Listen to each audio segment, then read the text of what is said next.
Hi, everybody. Welcome back to the Year I Made It podcast. My name is Madison, and this episode we are going to be talking about self care.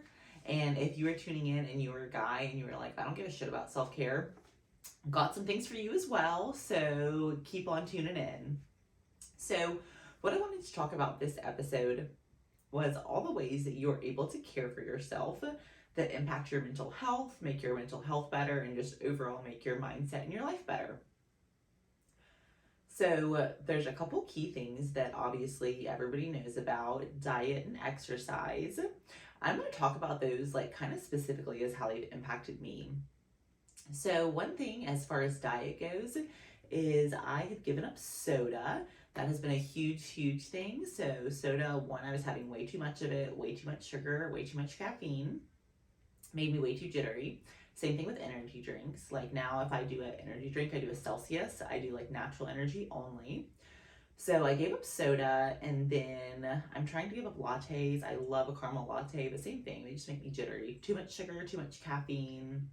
What I'm drinking right now actually is a Liquid IV Energizer, and it is like 100 milligrams of natural caffeine. I generally have those every single morning just because it's my preferred way to start the day.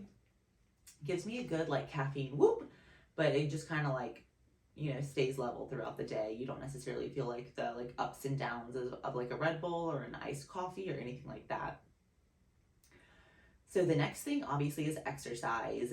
And so exercise for me has been a very interesting journey. Whenever I first started getting back in the gym, I started doing Orange Theory, high intensity interval training. I loved it. And then I turned 30 and then I was like, I can't do this anymore. So now I'm doing Pure Barre, which I literally knew nothing about and just kind of stumbled upon and absolutely love it. And so now I'm doing that, really great workout. And I personally find that if I go to the gym 3 or 4 times a week, it helps significantly with my anxiety. And I'm personally a go right after work early. So I normally know that Mondays are normally super long days for me, and then normally Thursdays are super long days for me. So I pretty much always go to the gym on Mondays and Thursdays. Normally I go Monday, Tuesday, Thursday, Friday if I can. But I do try to go 4 times a week, and I do know that it makes a difference with my anxiety. It releases the endorphins and it makes you happy. So find a way to work out that is what you want. Like, it doesn't have to be high intensity or what everybody's doing nowadays. Just find a way to move your body that you like, that you enjoy, and that benefits your mental health. So another thing to think about is stress. And so when I wrote down stress, I wrote down job and finances because I think those are 2 really key areas of stress and how you manage it. So I think one important thing is to make sure, one, that you have a job that you like, that you're passionate about, that you enjoy. If you don't, go find one that you do. Start over, start a new career path, whatever you want to do. Just find something that you like, that you enjoy, that makes you happy. I think if you find something that you enjoy, that obviously contributes significantly to your level of stress. The other thing that I put was finances. I think obviously not having a lot of debt and having a budget are just like 2 really key pieces to not having stress around your finances. So if you just come up with like a basic budget, you can like Google or Pinterest Dave Ramsey like budget for beginners, start there. And then I feel like if you don't have a lot of challenges around finances, or if you at least have a budget and a plan, it makes things so much easier and so much less stressful. So the next way that I think you need to take care of yourself is in your relationships. And so for relationships, I wrote down romantic, family, and friends, because I think you have to have lots of different relationships to be a well-rounded, happy human being. And so obviously most people have some sort of romantic relationship. I think it's important to make sure that you're with the right person. And if you're not, it's okay to leave. As far as family goes, I think it's very important to have a good relationship with your family, but also set boundaries and make sure that you all have a relationship that you guys all feel good about. The last thing that I wrote down for relationships is friends.